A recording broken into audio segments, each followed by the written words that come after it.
But leadership is not a title. It's not something you are given. It's not a title to hold. It's your decision to take care of the people. You can be a leader in your life. You can be a leader on this day. I am the leader. I want to take care of things that were given. Good morning. Parang hindi naman nag-breakfast lahat. May hangover po ba kayo? Wala po. Alright, once again, good morning everyone. Thank you for being here today as we take a moment to recognize the exceptional leadership and performances within our company. Today we celebrate not just the accomplishment of our presented to, in recognition of your outstanding leadership, dedication, and tireless commitment to driving success, inspiring your team, and achieving exceptional results. Your vision, guidance, and unwavering determination have made a profound and lasting impact. Alright, ladies and gentlemen, for our first Leadership Excellence Award, let's give her a round of applause, Miss Claudine Tabanian. Yes.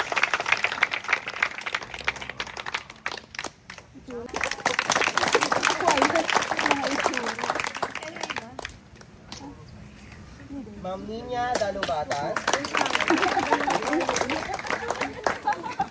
Wala pa ko. Mr. Angel Escueta. Yes. Miss Tracy Ann Padua, and of course, the President of Torres Farm Hotel Resort, Mr. Frederick Bailo. Miss Claude, kung may cash prize po yung certificate po natin. Nauna na yung nauna na yung gift kasi kagabi, alam niyo naman, sabay-sabay po tayo nag-dinner. So, ito na po yun. Diba? Na-enjoy niyo naman po lahat, diba? Yes! Parang hindi, Kuya Toto. Super enjoy! So, yun once again, our leaders, the leaders that have us for us to our hotel. Yes, top performing employee for fourth quarter. We have Miss Tisha Hanan,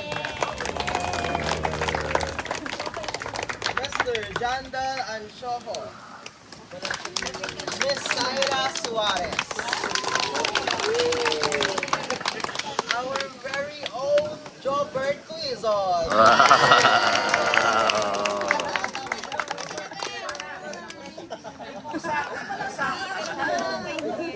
so Mr. Norbin Saria, Mr. Jan Alvin Lohera, Raul Mentoya, Marvin Liberato, wala din.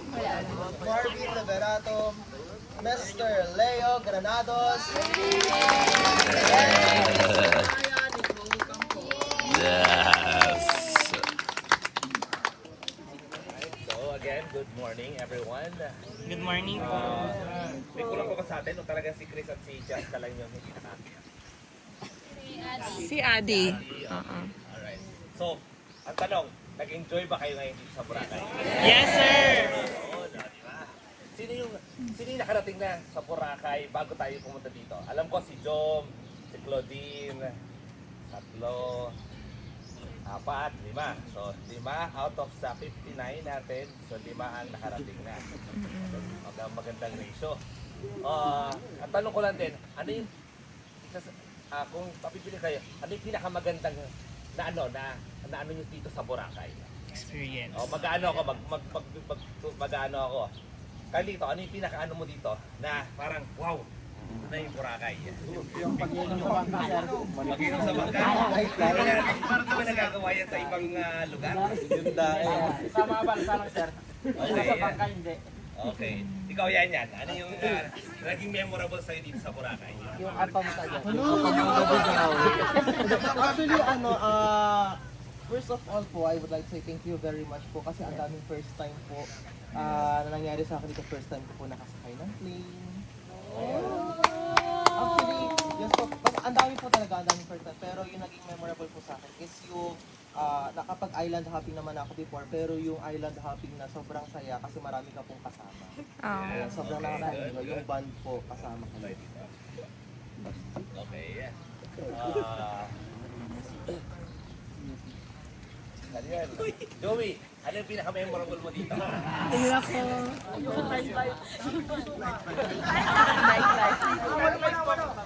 Lahat ng firma. May trabaho lang ako dati sa Nike. Eh ngayon dito, talaga in-enjoy ko yung gabi. Iba-iba yung naging experience natin. So, for sure, may iba yung island hopping, yung pagsakay sa aeroplano, yung para magiging memories nyo dito sa Boracay, di ba? Tanong ko din, nakita nyo ba yung post ko sa Facebook yung 6 years ago, Yeah. Yes po. di ba? So, ang tanong, 6 years ulit ba ang mangyayari bago natin ma-achieve ang another milestone natin? Next year. Yearly na, sir. Mandatory na yun. Yearly na to. Next year na yan. So, because of our hard work, dapat mapabilis natin. Hindi na dapat 6 years yung abutin natin para ma-achieve yung ating next destination. Siyempre, dapat ang next destination, mas bongga dapat dito, di ba? Ano kaya tayo? Ayaw na muna, baka masyado kayo ma-excite. Pero anyway, I just wanna say, I'm very thankful with all your hard work. Hindi naman namin ma-achieve to, kunyari kaming mga leaders lang. No, kumbaga siguro, si Amy lagi kong kausap, or si Claudine, the rest of the office. Kami yung lagi magkakausap. Pero of course, I appreciate yung mga hinahandle nila. Hindi ko kayo nakakausap, karamihan nga dito hindi ko kakilala. Like yung mga names, hindi ko ma-mention. Kasi, kumbaga, sobrang malaki na tayo. Not like 6 years ago, ako talaga yung parang pinaka-operation. Ano ko talaga, lahat, handle ko lahat. But this time, I cannot. So I really appreciate lahat ng effort. Of course, si Amiel, siya yung nag-handle na operation na para continuous, gumagaan ang trabaho ko because of him in terms of outside operation. Pagdating naman sa inside, thank you to everyone. Like kay HR, grabe, sobrang laking tulong na dati umaabot pa rin sa akin yung every reklamo kasi nga hindi expertise yung dati ng HR natin. Pero kaya I appreciate Ma'am Tracy, lahat, all department, hindi ko na ma-mention lahat, pero ang gaan ng nagiging trabaho because of everyone. Kaya nakakapag-expand ako ng other businesses because of you guys.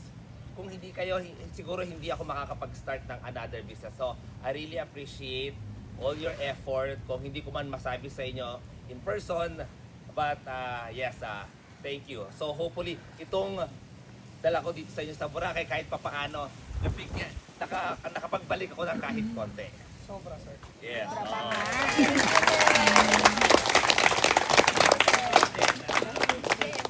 Kapag nag-i-stay kayo sa Torres Farm, of course, ayokong stay na kayo doon sa level na yon. Ano yung naiisip nyo, pwede nyo gawin na parang, okay, nabibigay sa amin ng Torres Farm yung needs nyo. Pero ano yung kasunod? Okay na ba? Like for example, 10 years from now, kunyari for example, nakidiyan pa kayo lahat sa akin. Yung pa rin kaya yung level ng buhay nyo.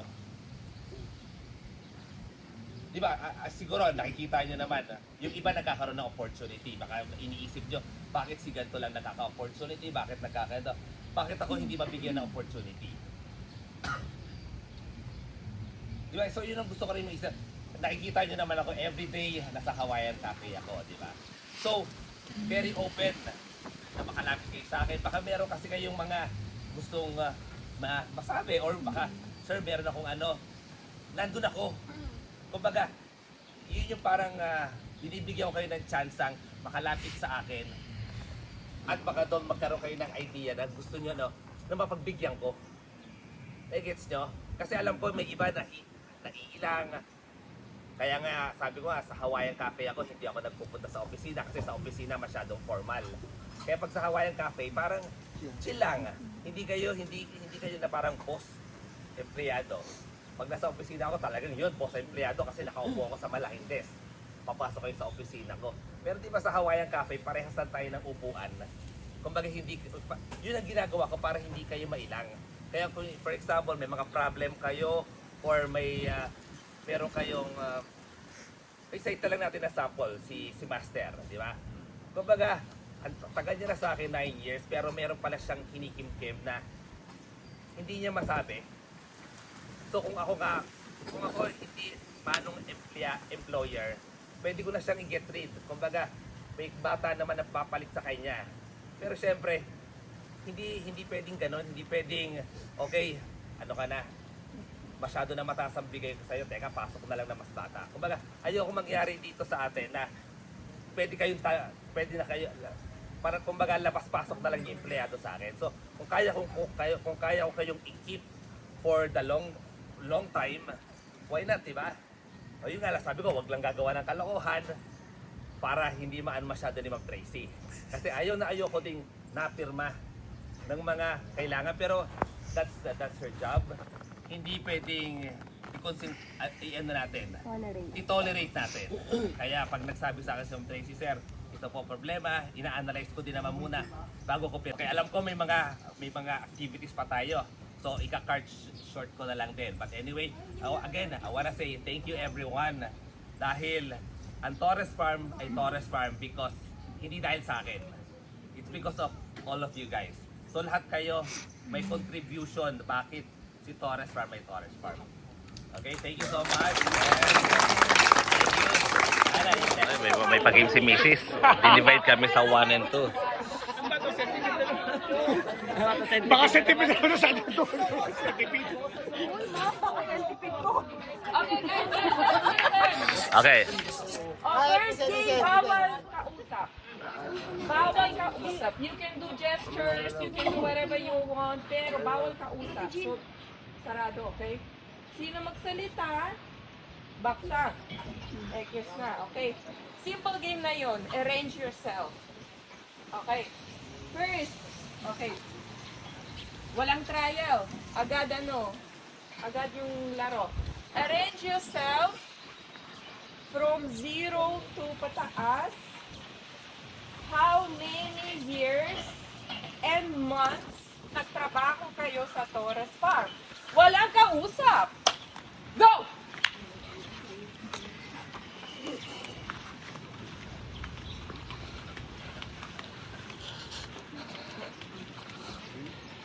Pagtapos na kayo, kailangan nyo upo. Pagtapos na kayo, kailangan nyo upo. Sino na upo una, sila mag-start.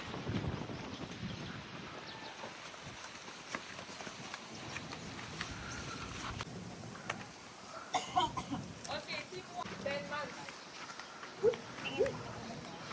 9? Hindi ka pa 9 months. Ay, pula pa. 8. 9. 9. 10. Going to 11, ma'am. 11. Wow. 1 year and 2. 1 year and 2 months. 1 year and 2 months. Noon na tayo sa 1 year and 3. 1 year and 4. 1 year and 4. 1 year and 11. 2 years and 3 months. Oo. 2 years, 5 months. 2 years and 5 months. Okay. 2 years and 6 months. 7 months. 2 years and 10 months. 3 years and 10 months.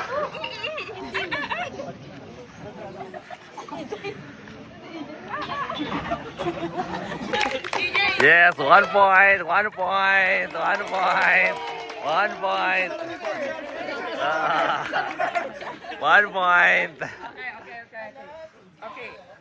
Bago ito. Mabilis lang. Ho. Ito mga push up. Oh, ilan na kaya? Ano yung pinakaya niya? Ay.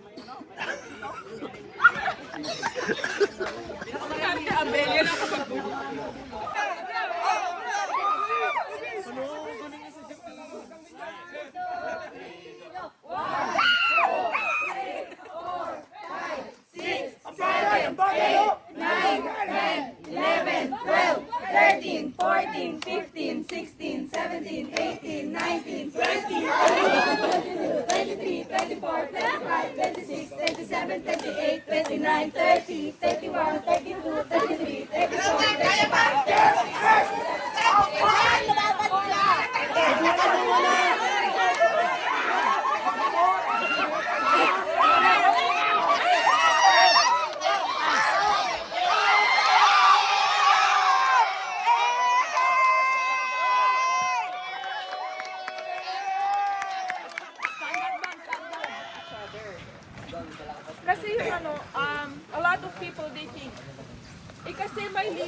you to do this.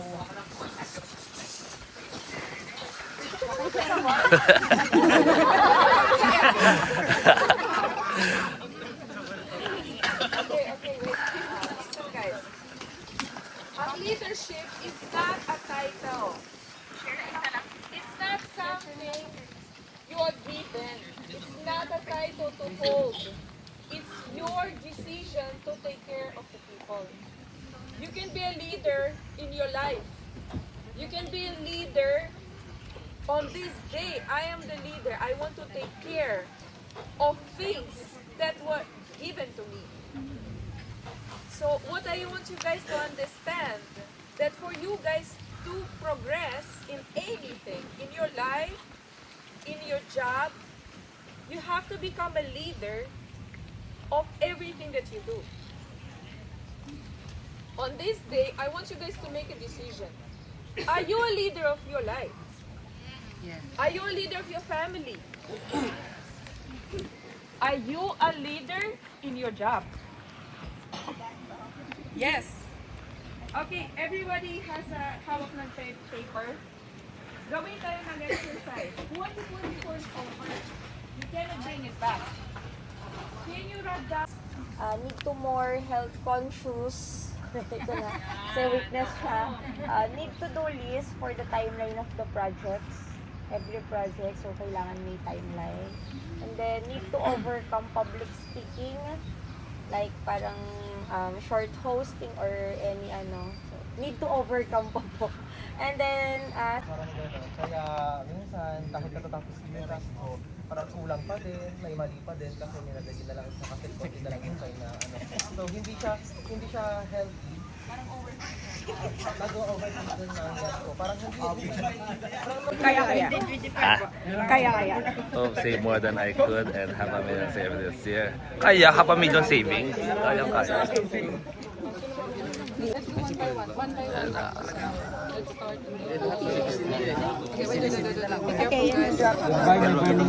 Hindi nakakatawa.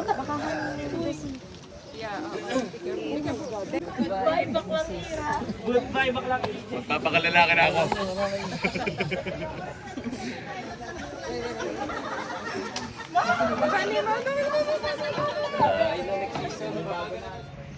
Masaya ako. Kasi this is where you see your work. This is what manifesting what you do. Sana kasi itong day start yung manifesting sa inyo. Nakikita nyo yung fruit. Nakikita nyo yung labor nyo. You will see and you will feel it. Gusto ko sa trabaho nyo, you will feel fulfilled. Yung hindi lang, pera lang, papasok ako para pasakot ako. No. Hindi dahil sa pera lang na trabaho tayo. We are working for more than that. We are, how many tayo? 100 people tayo? Dapat connected tayo. Dapat, so hopefully from now on, magbabago yung mindset natin lahat. We're here to support each other, to achieve more. Para next year, lilipat tayo sa ibang bansa.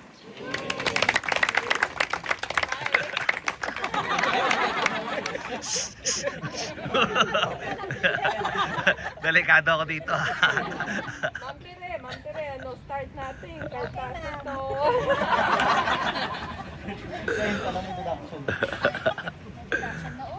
Everything actually will go mindset. And let's have a one goal.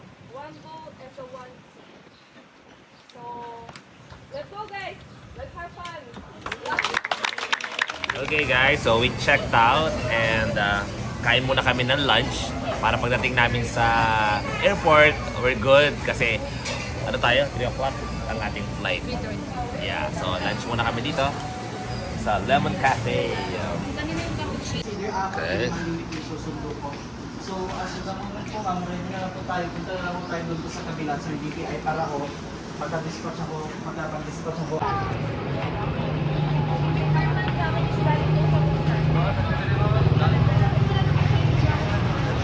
Okay, nandito na kami ngayon sa port para sumakay sa bangka. Nasaan ba sila? Yun, nandun.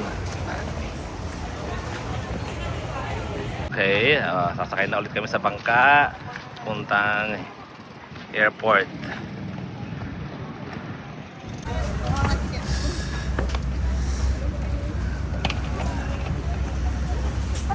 So dapat pagdating nila doon, Ma'am, kung mag-wait kami, sabi ko, hindi, kasi ko naman mauna kami. Kaya ang best time talaga is 5. nandito na kami sa airport. O, haba ng pila. Pero mas mahaba kami. Ayan, hanggang dulo na.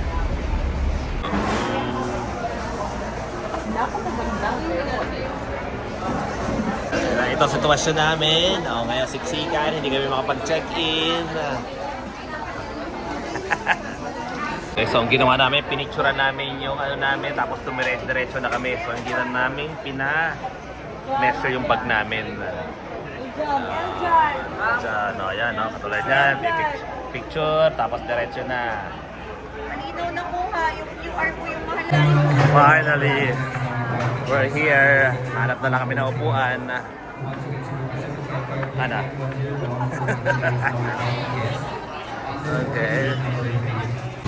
Okay. Ano, na-check nila? Hindi ka na-check? Okay. Papasok na kami sa bus 23.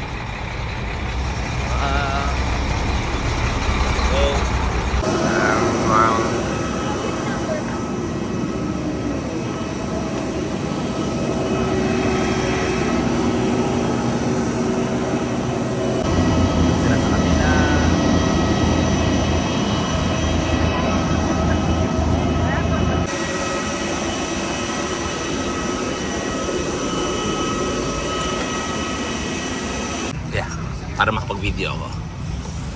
Makapag-video.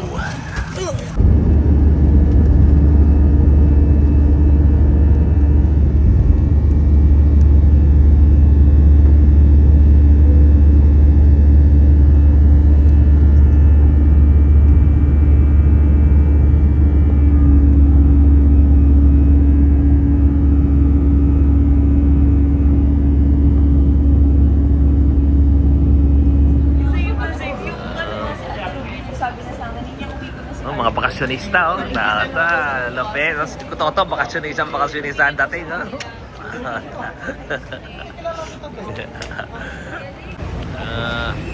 Hintayan na ng bus. Hinihintay na rin yung bus, oh. Saan na kaya? Oh, yeah, double check nyo kung ano, baka may nakakalimut. May maiwan. BYD 532 man. 532. Yan na, sasakyan.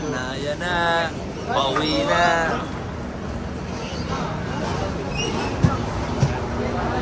Oh, partner.